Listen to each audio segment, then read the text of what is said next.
Hello student, आप सभी का स्वागत है मेरे YouTube channel competition journey with Deepak में। तो जैसे कि हम लोग 10 प्रैक्टिस सेट अपने कर चुके हैं और आज से जो हम लोग प्रैक्टिस सेट स्टार्ट करेंगे वो एक क्लास में 2 प्रैक्टिस सेट स्टार्ट किया करेंगे, ठीक।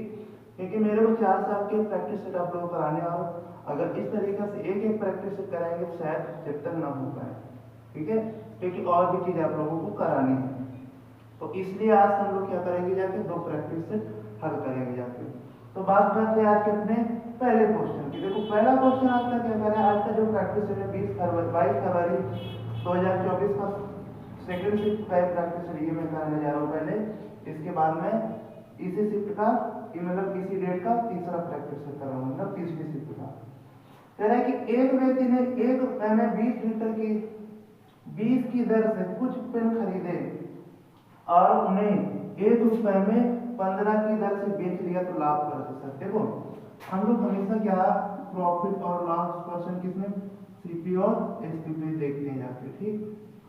तो देखो वो ये कह रहा है कि जो वो 20 पेन खरीद रहा है, ठीक, 20 पेन वो 1 रुपए में खरीद रहा है, ठीक। तो 20 पेन का सीपी क्या है, 1 रुपए है। 1 पेन का अगर हम लोग सीपी यहां से निकाल लेंगे जाके तो 20 रुपए आ जाएगा ना। तो 1 पेन का सीपी कितना हो जाएगा, 1/20 रुपए। और रेशियो, और जो रेशियो होगा जाके ऐसे ही एसपी का। अब वो ये बोल रहा है कि वो 1 रुपए में 15 की दर से पेनों को बेच रहा है, मतलब कि जो 15 पेन है उनका जो एसपी है 1 रुपए है। वो तो 1 पेन का एसपी कितना हो जाएगा, 1/15 रुपए हो जाएगा। तो यहाँ से 1 पेन का एसपी कितना आ जाएगा, 1/15। हम लोग क्या करेंगे जाएंगे, इसको सॉल्व कर लेंगे जाके, ठीक। ये 4 हो जाएगा, 5 से कैंसिल है 3 बार, तो ये इधर चला जाएगा, ठीक। 3 से 4 ये हमारा हो जाएगा। अब हमारा सीपी कितना है, 3 है, और एसपी कितना है, 4 है। 1 का प्रॉफिट हुआ जाके कितने पर, 3 पर। तो 1/3 किसकी फ्रैक्शन वैल्यू होती है, 33.33%, ठीक। तो ऑप्शन नंबर कौन सा हो जाएगा, ऑप्शन नंबर सी इस क्वेश्चन का राइट आंसर हो जाएगा, ठीक है ना। ऐसे क्वेश्चन पीछे एक सेट में आ चुका है जाके। देखो क्वेश्चन क्या होते हैं जाके, अगर आप सही से अगर 25-30 सेट भी कर लोगे जाके तो चीजें रिपीट होने लगती हैं, ठीक है ना। तो आज बात करेंगे हम लोग अपने अगले क्वेश्चन की। देखो अगला क्वेश्चन क्या कह रहा है, किसी वस्तु पर 10% छूट देने के बाद भी 10% का लाभ होता है, जब कोई छूट नहीं दी जाती है तो लाभ प्रतिशत क्या होगा। तो मैंने आप लोगों को एक कॉन्सेप्ट बताया है, सीपी बटे एमपी में रिलेशन होता है, सीपी बटे एमपी में रिलेशन होता है 100 माइनस डिस्काउंट परसेंट बटे 100 प्लस माइनस प्रॉफिट परसेंट या लॉस परसेंट, ठीक। प्रॉफिट होगा तो हम लोग यहाँ प्लस लेंगे, अगर लॉस होगा तो हम लोग माइनस लेंगे जाके। वही कह रहे हैं कि जब कितने रुपए का डिस्काउंट दिया जाता है, 10% की छूट, तो मतलब वो चीज कितने की बिकेगी, 90 में 10 का डिस्काउंट हो जाएगा, 100 माइनस 10। और फिर उसको लाभ कितने का होता है, 10% का। तो यहाँ पे कितना हो जाएगा, 1/10 प्रॉफिट होगा।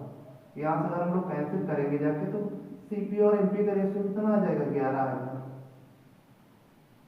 ठीक है। तो बोल रहा है कि तो लाभ प्रतिशत क्या होगा, ठीक। अगर वो क्या बोल रहा है कि जब कोई छूट नहीं दी जाती तो लाभ प्रतिशत क्या होगा जाके, मतलब कि अभी तो उसको ये हो रहा है जाके, तो उसको 2 रुपए का एक्स्ट्रा लाभ होगा ना जाके 11 पे, ठीक। तो 1/11 जो फ्रिक्शन वैल्यू होती है, 1/11 वो होती है 11.1111। तो अब 2/11 कितना हो जाएगा, 22.22%, ठीक। वो ये कह रहे हैं कि अगर वो छूट नहीं देगा, मतलब वो 11 रुपए की चीज बेचेगा तो 9 रुपए उसका क्या था, सीपी था। उसका सीपी तो क्या है, 9 रुपए है, लेकिन जब वो छूट ना दे तो 11 रुपए की तो बेचेगा, तो उसको 2 रुपए प्रॉफिट नहीं होगा जाके। ये 2 का प्रॉफिट किस पे होगा, 9 पे होगा जाके, यहाँ पे सॉरी 9 पे होगा जाके, ठीक। तो 1/9 की जो फ्रिक्शन वैल्यू होती है 11.11 होती है, ठीक। तो 2/9 कितना हो जाएगा, 22.22%, ठीक। इस भी कॉन्सेप्ट में आप लोगों को क्वेश्चन करा चुका हूं जाके। ठीक, चीजें क्या हो रही है, रिपीट बहुत ही ज्यादा होने लगी है। अब बात करेंगे अपने अगले क्वेश्चन की। देखो अगला क्वेश्चन क्या कह रहा है कि मनीष अकेले काम को 48 दिनों में पूरा कर सकता है और प्रताप अकेले उसी काम को मनीष द्वारा लिए गए समय के आधे समय में पूरा कर सकता है। दोनों मिलकर कुल काम का 1/4 भाग कितने दिनों में। देखो कह रहे कि जो मनीष है, मनीष अकेले उस काम को कितने दिन में करता है, मनीष अकेले उस काम को 48 दिनों में करता है। ठीक, और कह रहे जो प्रताप है उस काम को कितने दिनों में करता है, वो अकेले उस काम को मनीष द्वारा लिए गए काम के आधे समय में। अगर मनीष 48 दिन में करा तो प्रताप कितने दिन में करेगा, 24 दिन में। क्या बोल रहा है कि प्रताप जो मनीष द्वारा लिए गए समय के आधे समय में करता है, तो इनका एलसीएम कितना हो जाएगा, 48 हो जाएगा। इसकी क्षमता निकालेंगे 48/48 1, 24 दूनी 48। तो वो ये बोल रहा है कि ये जो टोटल काम है इसका 1/4 कितना हो जाएगा, 12 चौको 48। ठीक, 12। वो कह रहा है कि 1/4 काम, ये जो 12 है दोनों मिलकर 3 की क्षमता, 2 1 3, इस क्षमता से कितने दिन में करेंगे, 4 दिन ही तुमको लगेंगे जाके। ठीक, तो दोनों मिलकर कितने दिन में करेंगे जाके, 4 दिन में। ठीक, तो ऑप्शन नंबर हमारा क्या हो जाएगा, ऑप्शन नंबर हमारा डी इस क्वेश्चन का राइट आंसर हो जाएगा। अब देखो बात करेंगे अपने अगले क्वेश्चन की। टाइम एंड वर्क का जो क्वेश्चन है, ठीक, वो उससे 1-2 सवाल तो हर शिफ्ट में आते हैं जाके। ठीक, तो टाइम एंड वर्क को तो आप लोगों को बहुत अच्छे तरीके से तैयार करना है। और ज्यादा देखो जो एसएससी जीडी का जो एग्जाम का लेवल होता है मैथ के क्वेश्चनों का, उसका कोई लेवल ही नहीं होता, बिल्कुल आसान आसान क्वेश्चन रहते हैं। बस क्या है जाके कि आपको सबसे बड़ी जो चीज है जाके वो टाइम मैनेजमेंट। अगर आपने टाइम अच्छे टाइम से क्वेश्चनों को कर लिया टाइम के अंदर, तो आप मतलब एग्जाम को निकाल लेंगे जाके। ठीक है, ये क्वेश्चन का कोई लेवल नहीं होता। कह रहे हैं कि S1 और S2 द्वारा प्राप्त अंकों का औसत, क्योंकि हर एग्जाम में 2-4 क्वेश्चन तो रहेंगे ही जाके ना अच्छे, बाकी तो सारे आसान रहते हैं ना। S1 और S2 द्वारा प्राप्त अंकों का औसत S2 और S3 द्वारा प्राप्त अंकों के औसत से 35 अधिक है।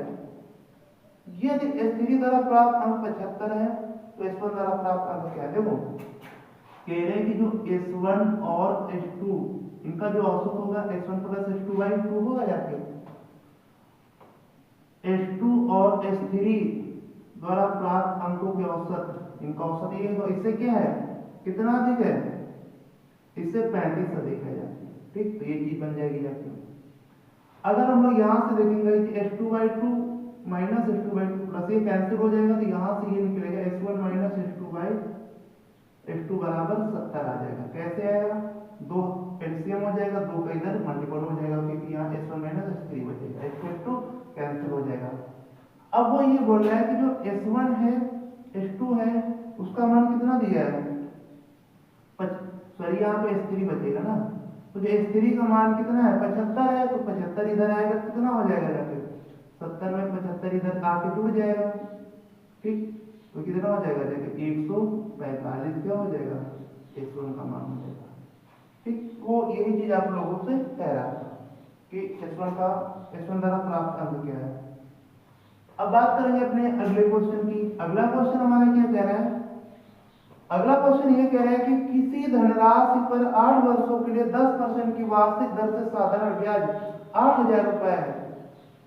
देखो वो रेट बोल रहा है कि 10% और टाइम कितना दिया है 8 साल, तो ब्याज कितना हो जाएगा 80% हो जाएगा यहाँ पे।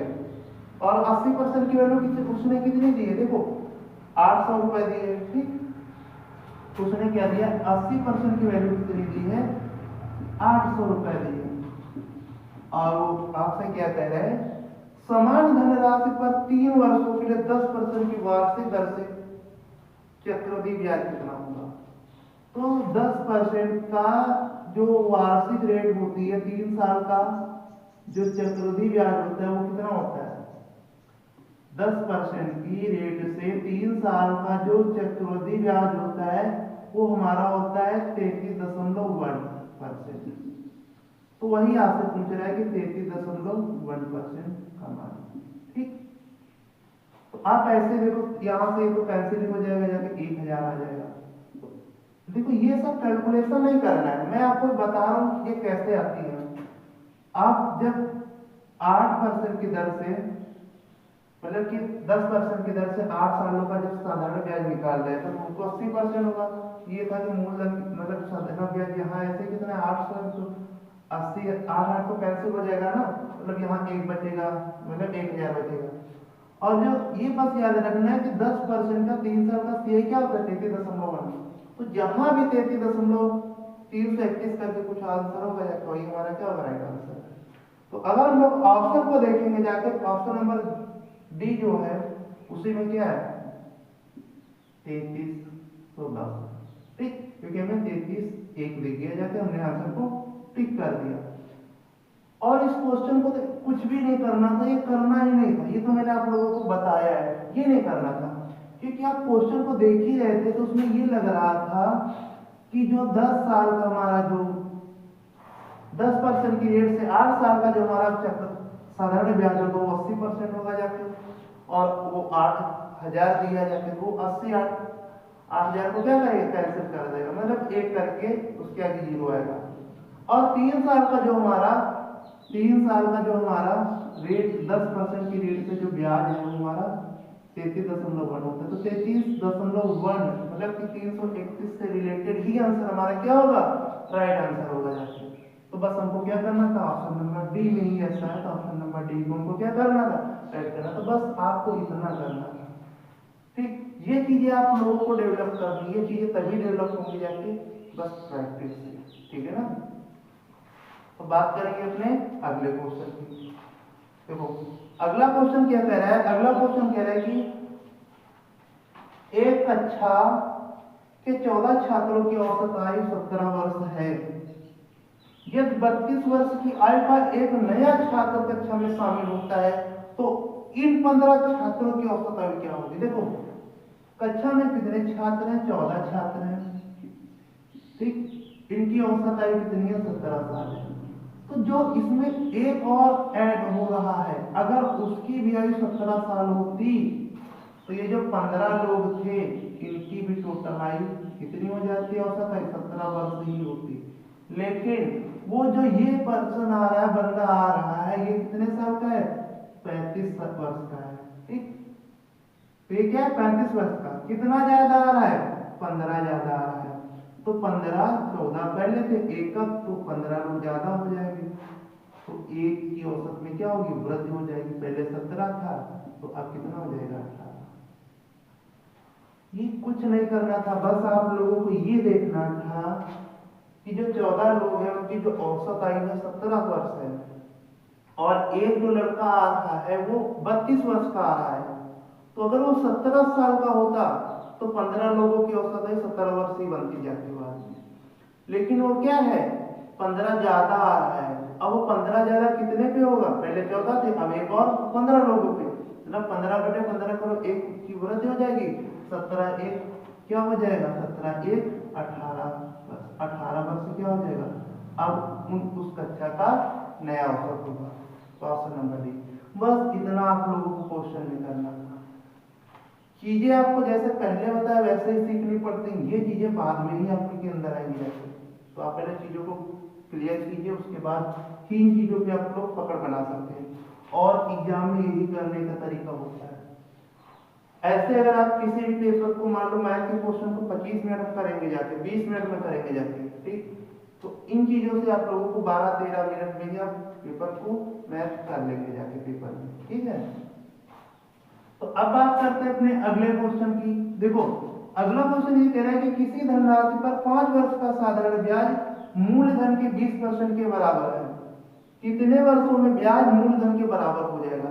वो ये कह रहा है कि 5 वर्ष का जो साधारण ब्याज है, 5 वर्ष का जो साधारण ब्याज है वो 20% है मूलधन का, ठीक।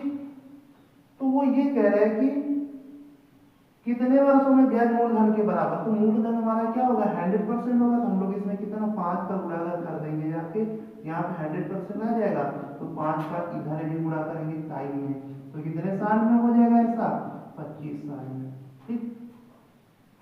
तो राइट आंसर क्या हो जाएगा ऑप्शन नंबर सी 25 वर्ष। इन अप्रोचों से सवालों को करना रहता है एग्जाम में, ठीक, तभी आप पेपर को क्वालिफाई कर पाएंगे। अगला क्वेश्चन कह रहा है कि एक व्यक्ति ने एक वस्तु खरीदी और 20% की हानि पर बेचा। यदि उसने 30% कम पर खरीदा होता और 125 रुपये अधिक में बेचा होता तो उसे 50% का लाभ होता। वस्तु का क्रय मूल्य क्या है? वो ये बोल रहा है कि जैसे मान लो एक वस्तु है जिसका सीपी कितना है 100 रुपए है, वो कह रहा है वो 20% की हानि पर वस्तु को बेचता है तो वो 80 रुपए में वस्तु को बेचेगा। लेकिन वो ये कह रहे हैं कि जब उसका सीपी 30% कम हो जाए, मतलब जो 70 हो जाए, तो वो 50% का लाभ कमाता है। 50% 70 कितना हो जाएगा 35, मतलब कि वो 35 रुपए का लाभ कमाएगा, मतलब कि वो कितने में बेचेगा 105 में बेचेगा। लेकिन वो क्वेश्चन में ये बोल रहा है कि अब वो देखो यहाँ पे कितने ज्यादा में बेच रहा है, पहले 80 का 105 का वो 25 रुपए ज्यादा का बेच रहा है। लेकिन क्वेश्चन में कह रहा है कि 25 नहीं 125 अधिक में बेचता है, 25 से कितने गुना है 5 गुना, ठीक। तो पूछ रहा है सीपी क्या होगा उस वस्तु का 100 का 5 गुना कर कितना हो जाएगा 500, क्या हो जाएगा इस क्वेश्चन का राइट आंसर हो जाएगा। मैंने 3 सवाल आप लोगों को, मैं अभी 11 प्रैक्टिस सेट में ही मैंने 3 सवाल आप लोगों को इसी कॉन्सेप्ट पे करा चुका हूँ, ठीक है ना। चीजें रिपीट होती हैं, ठीक है ना, तो इस पे आप लोग फोकस कीजिए कि चीजें एग्जाम में रिपीट होती हैं। प्रैक्टिस सेट से यही होगा जाके कि आप लोगों को पता चलेगा कि हाँ एग्जाम में चीजें कैसे आती हैं। अब अगले क्वेश्चन की बात करते हैं। अगला क्वेश्चन देखो, अगला क्वेश्चन ये कह रहे हैं कि एक कक्षा में 40% लड़के और लड़कियों की संख्या 54 है। मतलब एक कक्षा में 40% लड़के और लड़कियों की संख्या कितनी 54 है। जब 40% लड़के हैं, ठीक, 40% लड़के हैं तो 60% ही तो लड़कियां होंगी, जबकि वो क्वेश्चन में कह रहे हैं कि 54 लड़के हैं, ठीक। वो 40% का आपसे मान पूछ रहा है, 0 से 0 कैंसिल हो जाएगा, 6 नहीं 54 9 4 36 क्या हो जाएगा इस क्वेश्चन का राइट आंसर, ठीक। तो कक्षा में लड़कों की संख्या कितनी होगी जाके 54 होगी, जाके ऑप्शन नंबर ए क्या हो जाएगा इस क्वेश्चन का राइट आंसर हो जाएगा। अब बात करेंगे अपने अगले क्वेश्चन की। देखो अगला क्वेश्चन ये कह रहा है कि एक्स वाई और जेड 3 छात्र हैं। एक्स को वाई से 40% अधिक अंक और जेड से 20% कम अंक मिले। यदि वाई को 480 अंक मिले तो जेड को कितने अंक मिले? देखो वो कह रहा है कि जो एक्स है इसको वाई से 140% अधिक अंक मिले तो एक्स का मान हो गया। फिर वो कह रहा है कि जो एक्स है इसको जेड से 20% कम अंक मिले, मतलब कि जेड से के 80% अंक मिले। अब देखो दोनों कंडीशन में एक्स तो समान रहेगा ना, ठीक। तो हम लोग क्या करते हैं इन दोनों को आपस में बराबर करके ऐसे लिख सकते हैं कि जो y का जो 140% है वो z के 80% के बराबर। तो ये चीज हमको डायरेक्ट लिखनी थी, ठीक।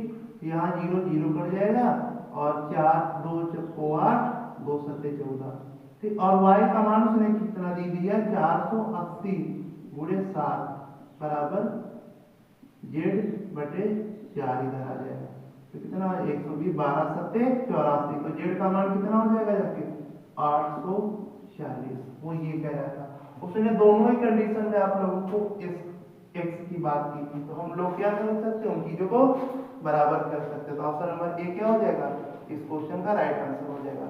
अब बात करते हैं अपने अगले क्वेश्चन की।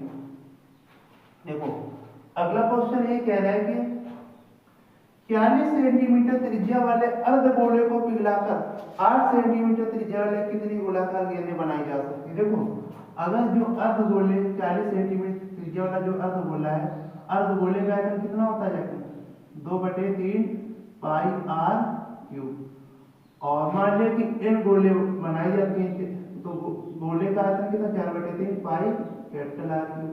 देखो यहाँ से 3 3 कट जाएगा, ये 2 कट जाएगा और पाई पाई कैंसिल हो जाएगा। यहाँ 48 सेंटीमीटर त्रिज्या है ना अर्धगोले की, 48 इंटू 48 इंटू 48 बराबर यहाँ 2 बचेगा और यहाँ क्या बचेगा मान लें n गेंद, ये n का मान निकालना है, ठीक। ये n का मान हम लोगों को निकालना है और इधर 8 सेंटीमीटर की है गेंदे। ठीक, 8 छंग 48, 8 छंग 48, 8 छंग, ये 6 का क्यूब कितना हो जाएगा 216, और बटे में कितना आ जाएगा ये 2, तो n बराबर कितना आ जाएगा 108 क्या हो जाएगा इस क्वेश्चन का राइट आंसर हो जाएगा। ठीक है, तो 108 गेंदें बनाई जा सकती हैं। अगला क्वेश्चन कह रहा है कि तीन संख्याओं का योग 123 है, यदि पहली और दूसरी के बीच का अनुपात 3:4 है तथा दूसरी और तीसरी के बीच का अनुपात 3:5 है, तो दूसरी संख्या ज्ञात कीजिए। देखो कह रहे हैं कि पहली और दूसरी के बीच का अनुपात कितना है 3:4 है, और दूसरी और तीसरी के बीच का अनुपात कितना है, इसके बीच का अनुपात है 3:5। तो देखो यहाँ पे सेकंड तो बराबर होगा ना, तो इसको बराबर करेंगे 12 आएगा, यहाँ 3 से गुणा करेंगे यहाँ 4 से, तभी 12 बनेगा। ठीक, तो इनका इससे कितना हो जाता है 3 का 9, 12 और 20 इनका क्या हो जाएगा रेशियो। ठीक, फर्स्ट सेकंड थर्ड का रेशियो क्या आ जाएगा 20, 9 12 20। वो कह रहा है कि तीन संख्याओं का योग कितना है 123 है। अगर हम लोग इसको ऐसे पूछ रहे हैं कि तो दूसरी संख्या का मतलब ये है तो 12 को पूछेगा, तो हमें ये नहीं करना है, ऐसे नहीं करना है कि 20 12 32 और 9 41, 41 की वैल्यू कितनी हो गई जाके 123। ठीक, तो ये कितनी बार 41 की वैल्यू 123, ये 3 बार कटेगा जाके, तो 12 दिए कितना हो जाएगा 36, 12 की वैल्यू पूछ रहे हैं, 1 की वैल्यू 3, 12 की वैल्यू 36। हमें ऐसे नहीं करना था। ठीक, हमें ये करना था कि हमने रेशियो निकाल लिया, वो पूछ रहा था कि दूसरी संख्या जो होगी वो कितना होगा जाके। ठीक, तो यहाँ 12 है, 12 का मतलब होता है 3 और 4 के मल्टीपल हमको देखने, 3 और 4 के मल्टीपल, पहले हम लोग 4 को चेक करेंगे। ठीक, तो जब क्या 46 है वो हमारा क्या 12 से डिवाइड हो जाएगा, नहीं 4 का मल्टीपल नहीं है, 42 भी 4 से नहीं डिवाइड होगा, 33 भी नहीं, 36 ही हमारा आंसर नंबर डी क्या हो जाएगा राइट आंसर। तो चीजों का ऐसे करना है। ठीक, जो मैंने पहले तरीका बताया था वो चीजें आपको पता होंगी, तभी इन तरीकों से आप चीजों को कर पाएंगे। तो उसके लिए आप लोगों को पहले प्रैक्टिस कीजिए जाके बहुत सारी। ठीक, और वो मैं आप लोगों को करा रहा हूँ जाके, जब आप लोग कभी शायद जब 25 30 40 प्रैक्टिस कर लेंगे तो आप लोगों को चीजें अच्छे से क्लियर हो जाएंगी। अब बात करते हैं अपने अगले क्वेश्चन की। देखो अगला क्वेश्चन हमारा क्या है, वॉट मॉस पे आधारित है कि 42 into 3 plus 25 into 3 minus 14 divide 7 गुणे 5 इसका मान। देखो हमें क्या करना, थोड़ा यूनिट डिजिट पे ध्यान देना कि जैसे यहाँ पे अगर मैं 2 3 6 आएगा, बाकी आपको आगे से नहीं निकलना है। यहाँ पर 25 3 75 आएगा। ठीक, और यहाँ क्या करेंगे जाके 7 गुणे 14, यहाँ पे 10 आएगा। कहने का मतलब ये है कि 10 जब इसमें घटेगा जाके, ठीक, यहाँ 65 आएगा। ठीक, तो 6 5 11 लास्ट में बनेगा, आगे से इसके में कोई मतलब नहीं, इससे कोई मतलब नहीं। तो 6 5 11 आएगा। क्या यूनिट डिजिट किसी का 1 है? अगर हम लोग ऑप्शन नंबर बी को देखें, इसी में 191 है, इसी का यूनिट डिजिट क्या है 1 है। तो ऑप्शन नंबर यही क्या हो जाएगा हमारा बी ही राइट आंसर हो जाएगा। ठीक, कभी चीजें जब प्रैक्टिस हो जाएगी तब पता चलेगा कि कहाँ पे कितना किसका यूनिट डिजिट लेना है, क्या लेना है। ठीक, तो ऑप्शन नंबर क्या हो जाएगा बी, इस क्वेश्चन का क्या हो जाएगा राइट आंसर। बस इन्हीं तरीके से आप लोग एग्जाम में लेफ्ट पेपर को टाइम से कर सकते हो। कह रहे कि 12, 4 और 24 का महत्तम समाप्त होता है। ठीक, 12, 8 और 24 का महत्तम समाप्त होता क्या होगा, 12 से 8 कैंसिल होगा, ऑप्शन नंबर 1 कैंसिल, 8 से 12 नहीं कैंसिल होगा, ऑप्शन नंबर बी कैंसिल हो गया, ऑप्शन नंबर सी। ठीक, क्योंकि जो 6 है वो 8 को ऑप्शन नंबर डी नहीं कैंसिल कर पाएगा। ठीक, तो 4 ही ऑप्शन नंबर सी क्या हो जाएगा, 4 इस क्वेश्चन में क्या हो जाएगा राइट आंसर हो जाएगा। ठीक, क्योंकि अगर हम लोग देखते जाके महत्तम समाप्त करते हैं मतलब इन जो वही होगा जिससे तीनों नंबर हमें डिवाइड होगा। अगर हम लोग 12 को लेंगे, इसको काट देगा, इसको काट देगा, लेकिन 8 को नहीं काटेगा ना, तो ऑप्शन नंबर ए हमारा क्या होगा कैंसिल हो गया। अगर हम लोग 8 को लेके जाते तो 8 इसको काट देगा, इसको नहीं काटेगा ना, तो आसान नंबर बी भी 8 भी कैंसिल हो गया। अगर हम 4 को गए तो 4 इसको भी काटेगा, इसको भी काटेगा, इसको भी काटेगा, ठीक। और हम लोग अगर आसान नंबर डी 6 को देखें तो 6 हमारा इसको काट देगा, इसको, लेकिन इसको नहीं काटेगा, तो आसान नंबर सी क्या हो जाएगा, हमारा राइट आंसर हो जाएगा। अब हम लोग बात करेंगे अपने अगले क्वेश्चन की, 15 नंबर, m के किस मान के लिए 58, m के किस मान के लिए 5852 m, ये क्या बोल रहा है कि 9 से डिवाइड है, तो 9 से डिवाइड के लिए हम लोग क्या करते हैं, 9 9 के पेयर बना के 5 और 9 को कैंसिल करते हैं, 8 2 10 5 13, 13 प्लस m, तो m का मान कितना होना चाहिए जिससे वो डिवाइड हो जाए, तो m का मान अगर यहाँ 5 रख के देंगे तो 18 हो जाएगा टोटल, ठीक। तो m का मान कितना आ जाएगा 5 और 18 हमारा 9 से डिवाइड हो जाएगा, तो m का मान कितना आ जाएगा जाके, m का मान बोल रहा है 3 आएगा, एक मिनट, यहाँ पे 15 होगा जाके, 8 2 10 15, तो हाँ m का मान 3 रखना पड़ेगा, ठीक। ऑप्शन नंबर सी क्या हो जाएगा, राइट आंसर। अब हम लोग बात करेंगे क्वेश्चन नंबर 16 की। क्वेश्चन नंबर 16 करें कि वह सबसे छोटी संख्या ज्ञात कीजिए जो 27 कमा 36 कमा 56 कमा 12 और 10, ठीक, और 10 से पूर्णतः विभाज्य है। तो देखो अगर यहाँ पे 10 से कोई संख्या कटेगी तो उसके लास्ट में 0 आना चाहिए, तभी वो संख्या कटेगी।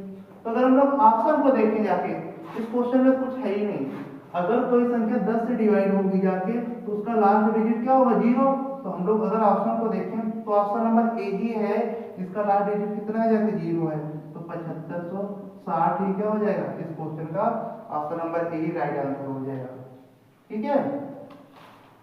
हम लोग बात करेंगे अपने अगले क्वेश्चन की। देखो अगला क्वेश्चन हमारा ये बोल रहा है कि अगला क्वेश्चन क्या कह रहा है कि तीन संख्याओं का अनुपात 6 8 9 है, कह रहे हैं कि तीन संख्याओं का अनुपात 6 8 9 है, ठीक। तो कह रहे हैं कि तीनों संख्याओं का योग 460 है, तो तीनों संख्या में सबसे बड़ी संख्या क्या है हमारी 9 है, तो 9 का मल्टीपल क्या हो जाएगा, इस क्वेश्चन का राइट आंसर हो जाएगा। अगर हम लोग ऑप्शन देखें तो जो हमारा 160 है ये क्या हमारा 9 से डिवाइड होगा, नहीं, तो ऑप्शन नंबर 1 कैंसिल। फिर देखिए अगला ऑप्शन 120 है, ये भी 9 से डिवाइड होता है, ठीक।